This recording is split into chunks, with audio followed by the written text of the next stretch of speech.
आज new chapter commerce में finance and account. Finance and account क्या होता है? Account means meaning recording of transaction. तो फाइनेंस का मीन होता है allocation, the source of fund. With accounting का मतलब होता है recording of transaction. This is a two different one, allocation or application.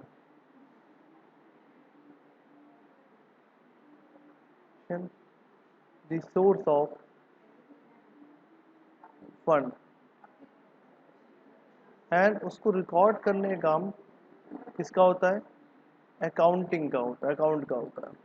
मतलब कहाँ से पैसे का एलोकेशन, मतलब फंड का जो अरेंजमेंट है, मतलब उसको कहाँ से लाया जाए, फंड का अरेंजमेंट कहाँ से, फंड का अरेंजमेंट कहाँ से किया जाए। जैसे कि हमारी कंपनी है, ये हमारी कंपनी है। अब इस कंपनी में कंपनी को रन करने के लिए कैश की ज़रूरत पड़ेगी, जिसे हम लोग कैपिटल वर्ड यूज देते हैं। और ये कैपिटल क्या होना चाहिए फर्म में? इनफ्लो होना चाहिए रेगुलरली। और ये इनफ्लो होता है किससे? मेन ओनर से। मेन जो उसका ओनर होता है, जिसका ओन मनी कहते हैं, किस फॉर्म में होता है ये इक्विटी की फॉर्म में होता है। ठीक है। और इनफ्लो दूसरा किससे होता है? एक इनसे होगा, एक आउटसोर्स से होता है।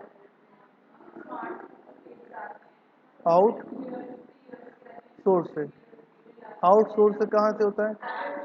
बैंक से होगा, कोई भी फाइनेंशियल इंस्टीट्यूशन से होता है। ये दोनों जगह से हम लोग किसका इंतजाम करते हैं? कैश आउटफ्लो इनफ्लो का, कैश इनफ्लो का बिजनेस में करते हैं। तो इस पैसे का वो क्या करती है? एप्लीकेशन करती है। फर्म इस पैसों का एप्लीकेशन करता है किस फॉर्म में? असेट्स में। एग्जाम्पल के तौर पे अगर बात करें तो कैसे होगा? जैसे कि ये एक बैलेंस शीट है, सपोज ये एक बैलेंस शीट है। बैलेंस शीट में यहाँ पे एलोकेशन ऑफ फंड। अब एलोकेशन ऑफ फंड में क्या आ जाएगा, जिसे हम लोग लायबिलिटी कहते हैं। इसमें हम लोग इक्विटी शेयर है, मान लो 1,00,000 रुपए। प्रेफरेंस शेयर है, मान लो 50,000 रुपए। ठीक है। बैंक लोन है, कितना है? 50,000 रुपीज। अब इसको मैं दो पार्ट में डिवाइड कर रहा हूँ।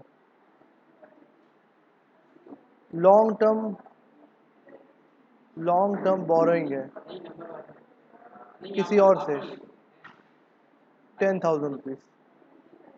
ये हमने अरेंजमेंट ऑफ कैश किया है। टोटल हमारे पास कितना रुपए आ गया? टोटल हमारे पास आ गया 2,10,000 रुपये। अब इस 2,10,000 रुपये को हम लोग क्या करेंगे? अप्लाई करेंगे। तो एप्लीकेशन ऑफ फंड कहा जाएगा ये। और एप्लीकेशन ऑफ फंड को ही हम लोग असेट्स में इन्वेस्ट करते हैं। असेट में क्या क्या आ गया? लैंड एंड बिल्डिंग मैंने उसी पैसे से खरीद लिया। मान लो 1.5 लाख रुपए की लैंड बिल्डिंग खरीद लिया। प्लांट एंड मशीनरी हमने परचेज कर लिया, 50,000 की हमने प्लांट एंड मशीनरी परचेज कर लिया।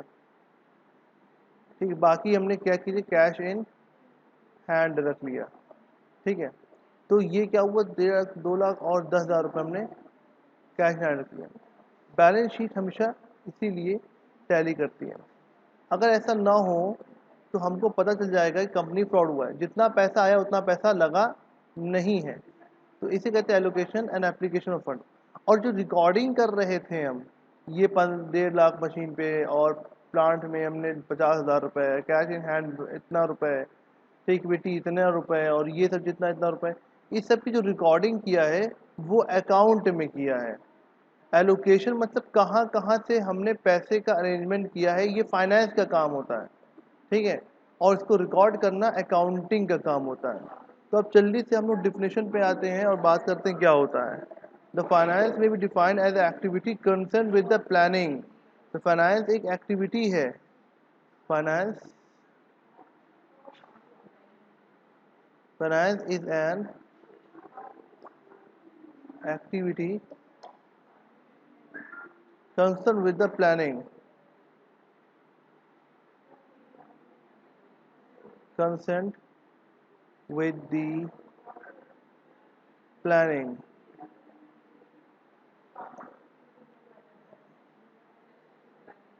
raising, controlling the administration of fund। किसका, कंट्रोलिंग ऑफ फंड, फंड का कंट्रोल करना। प्लानिंग किया जाता है, कहाँ से पैसा आएगा, कहाँ कहाँ से पैसा हमको मिल जाएगा, कंट्रोल कैसे इसको मैनेज किया जाए। ओवर कैपिटलाइजेशन, अंडर कैपिटलाइजेशन नहीं होना चाहिए। रिक्वायरमेंट होगी मान लो 1 लाख रुपए की और हमने अरेंज कर दिया कितना, 1.5 लाख रुपए, तो हमको इंटरेस्ट कितने पे देना पड़ेगा, 1.5 लाख पे। लेकिन बिजनेस में पैसा यूज कितना हुआ है, 1 लाख रुपए, मतलब कि एक्स्ट्रा 50,000, जो दोनों में डिफरेंस एक्स्ट्रा 50,000, उस पर भी मेरा क्या जा रहा है, इंटरेस्ट जा रहा है। तो ये हमारा क्या हुआ, ओवर कैपिटलाइजेशन हो गया। अब दूसरी चीज़ अंडर कैपिटलाइजेशन क्या होता है, हमको ज़रूरत है 1 लाख की और हमको मिला है कितना, 80,000। ठीक है, तो ये अंडर कैपिटलाइजेशन हो गया। ठीक है, ओवर कैपिटल, तो इसमें कंट्रोलिंग की ज़रूरत होती है, जितने पैसे की रिक्वायरमेंट है उतना ही हमको ज़रूरत होनी चाहिए। तो फाइनेंस का काम ये भी है कि अंडर कैपिटलाइजेशन और ओवर कैपिटलाइजेशन से प्रोटेक्ट करना, राइजिंग ऑफ फंड और प्लानिंग करना कि कहाँ से लिया जाए। प्लानिंग के अंदर इंक्लूड होता है कि सोर्स ऑफ फंड होता है आउटसोर्स एंड इन सोर्स। दो तरीके से फंड अरेंज होते हैं, इंटरनल एंड एक्सटर्नल। इंटरनल में कौन आते हैं, शेयर होल्डर्स आ जाते हैं, शेयर होल्डर्स आ जाते हैं, एम्प्लॉई आ जाते हैं। ठीक है, ओनर आ जाता है, मैनेजर आ जाते हैं। वे एक्सटर्नल में कौन आते हैं, क्रेडिटर आएंगे, इन्वेस्टर आएंगे और फाइनेंस इन्वेस्टर आ जाते हैं, बैंकर आ जाते हैं। तो ये आउटसोर्स होता है। इसमें रेट ऑफ इंटरेस्ट जो होता है, रेट ऑफ इंटरेस्ट वो फिक्स होता है और इसमें वैरी कर जाता है। रेट ऑफ इंटरेस्ट वैरी करता है, वैरी का मतलब चेंज होता है। अगर प्रॉफिट हुआ तो ही इनको प्रॉफिट मिलेगा, डिविडेंड मिलेगा, और प्रॉफिट नहीं हुआ डिविडेंड नहीं मिलेगा। लेकिन इसमें रिस्क कम होता है, इंटरनल में रिस्क कम होता है, लेकिन एक्सटर्नल में रिस्क ऑफ लॉसेस ज़्यादा हो जाते हैं, क्योंकि बिजनेस लॉस में चला जाता है तब भी हमको पेमेंट करना ही पड़ेगा इंटरेस्ट ऑन कैपिटल का। तो आई होप आप लोगों ने इतना समझ लिया कि फाइनेंस का क्या काम होता है और अकाउंट का क्या काम होता है। अब प्लानिंग, अच्छा फाइनेंस में एक चीज़ और होती है, राइजिंग। राइजिंग लोन मतलब कि कहाँ से हमको easily low cost per fund rise हो रहा है। अब बात आती है लो कॉस्ट पे फंड राइज का क्या मतलब होता है। मतलब कि मैंने एक आदमी से कहा, समझना, मैं एक बैंकर से कहा कि भाई मुझे 10 लाख का लोन सैंक्शन करवा दो। उसने कहा ठीक है मैं आपका ये काम कर दूंगा, आपको 10 लाख रुपए का लोन मिल जाएगा, बदले में मुझे कितना चाहिए, 1 लाख रुपए चाहिए। तो वो हमने बोला चलो ठीक है 1 लाख रुपए तुम ले लो। हमने लोन लोन कितना उठाया बैंक से, 10 लाख रुपए का, लेकिन हमें हैंड टू हैंड कैश कितना मिला, 9 लाख रुपए। और 1 लाख रुपए क्या हुआ, मैंने उस ब्रोकर को दे दिया जिसने मेरा वो लोन जो है वो सैंक्शन करवाया था बैंक से। ठीक है, तो 1 लाख रुपए इन्वेस्ट हो गया। दूसरी तरफ सर एक और एग्जाम्पल सुनो, मेरे दो दोस्त थे, मैंने उससे कहा कि भाई मुझे बिजनेस के लिए 10 लाख रुपए चाहिए। एक रहता था लखनऊ में और एक रहता था बेंगलोर में। दोनों ने कहा ठीक है भाई तुम आ जाओ कल और ले लो। अगर सोचो मैं बेंगलोर जाता हूँ लेने के लिए तो खर्चे ज़्यादा होंगे, कि लखनऊ जाता हूँ लेने के लिए तो खर्चे ज़्यादा होंगे। तो बात आती सर, लखनऊ जाएंगे तो खर्चे कम होंगे और बेंगलोर जाएंगे तो खर्चे ज़्यादा होंगे, तो लिहाजा आपको मिल तो उतना ही रहा है और लोन के फॉर्म मिल रहा है, तो आप जा करके लखनऊ से फंड का अरेंजमेंट कर दीजिए, बैंक से मत वहाँ बेंगलोर मत जाइए, क्योंकि वहाँ जाएंगे फ्लाइट का खर्चा, रहने का खर्चा, खाने का खर्चा। यहाँ पर जाएंगे तुरंत एक दिन में ही लेकर के चले आएंगे, खर्चा कम होगा और ज़्यादा से ज़्यादा पैसा बिजनेस में लगा सकेंगे और रिटर्न दे सकेंगे। तो rising planning, rising and controlling of fund, किसी कैसे क्या कहते हैं हम लोग, फाइनेंस कहते हैं। Next, it involve the estimation, acquisitions and administration of fund any kind of meeting to meet objective।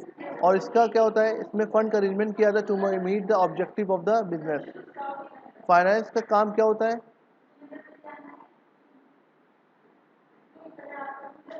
Finance का एम होता है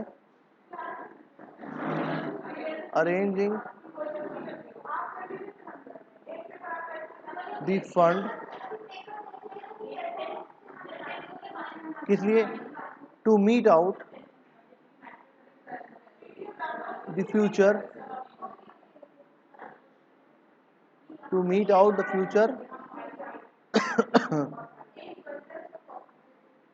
objective needs and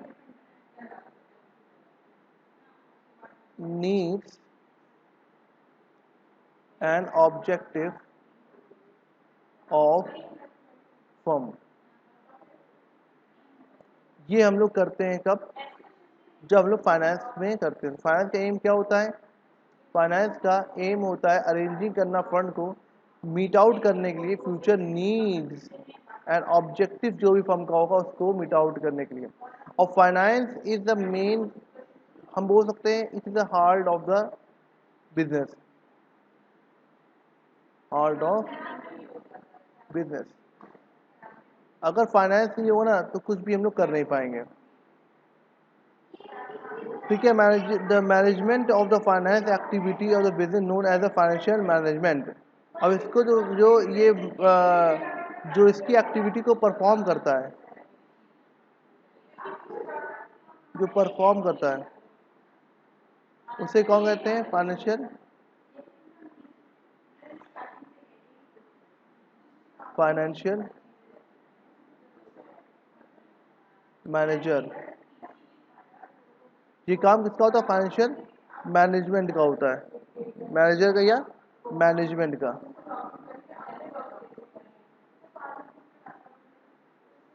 ठीक है,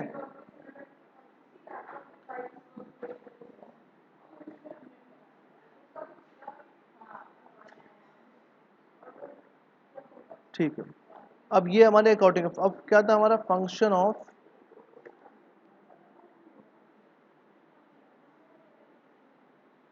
अब क्या आएगा हमारा,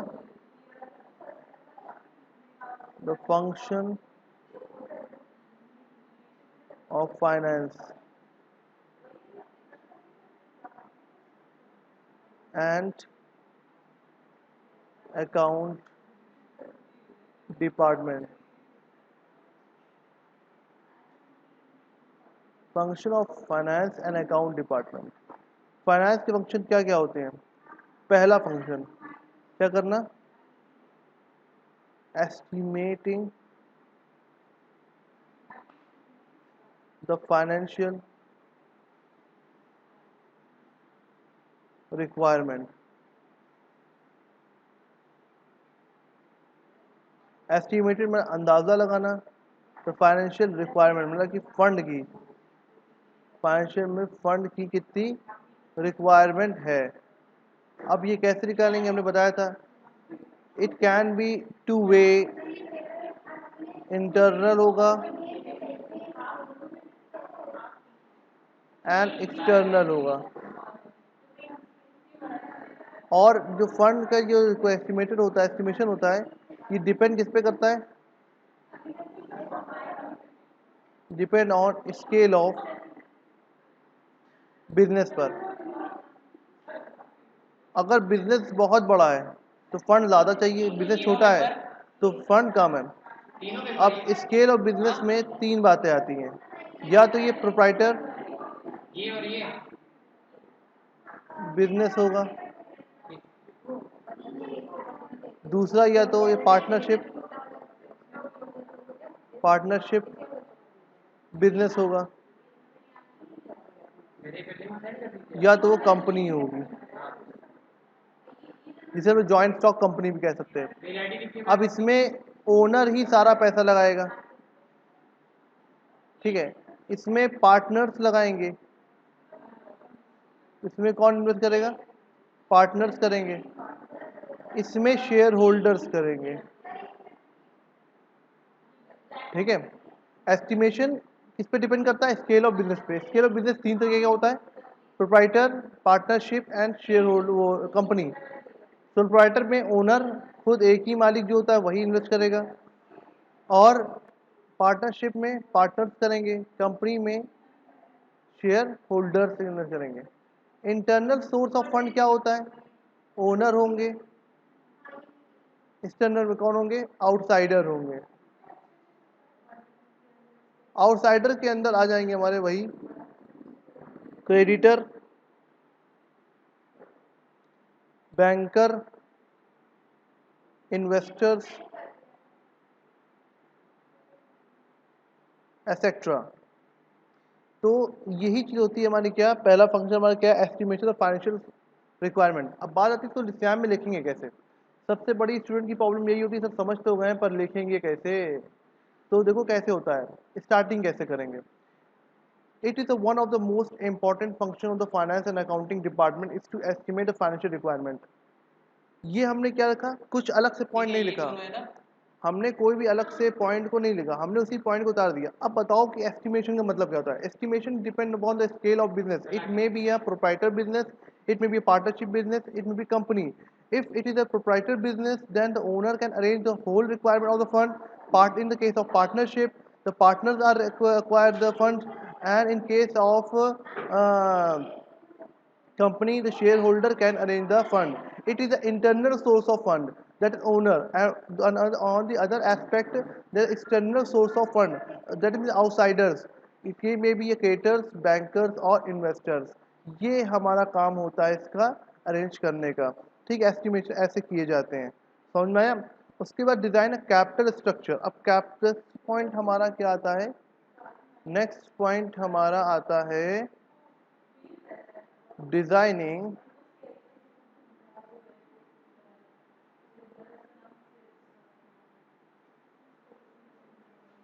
the capital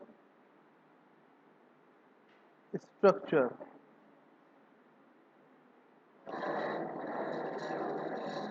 Okay, a capital structure requires kind of proportions of security used in the rising the estimated amount of fund. अब कैपिटल स्ट्रक्चर कैसा है आपका, फॉर कैपिटल का, जो कैसे आपको फंड को अरेंज करना है, डिजाइनिंग करना, ठीक है। One the amount of fund to be raises estimated, the sources from which the money is collected it decided. इसमें हम लोग क्या करते हैं, सोर्सेज फाइंड आउट करते हैं। तो फाइंड क्या करते हैं हम लोग, sources for which the money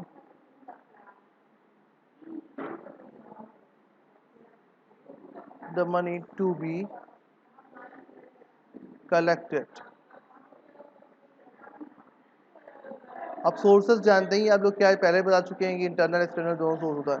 तो डिज़ाइन पहले कैपिटल स्ट्रक्चर करना है कि हम लोग को कैपिटल का स्ट्रक्चर कहाँ से बिल्ड करना है। तो ये इसमें क्या करते हैं, फाइंड करते हैं source for which the money has to be collect. The fund can be raise on equity, और ये कैसे हो सकता है, इक्विटी शेयर्स के थ्रू हो सकता है,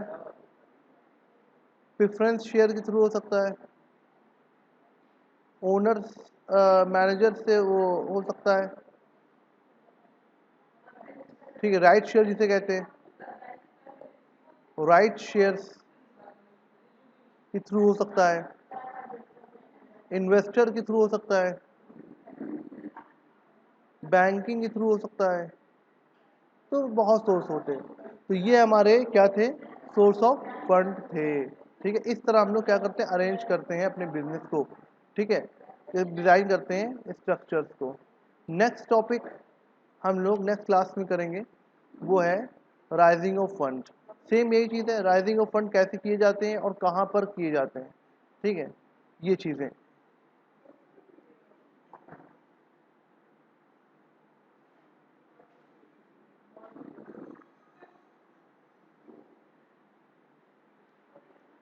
सर घर में इतना टाइम ही नहीं मिलता ना, मसला ये है।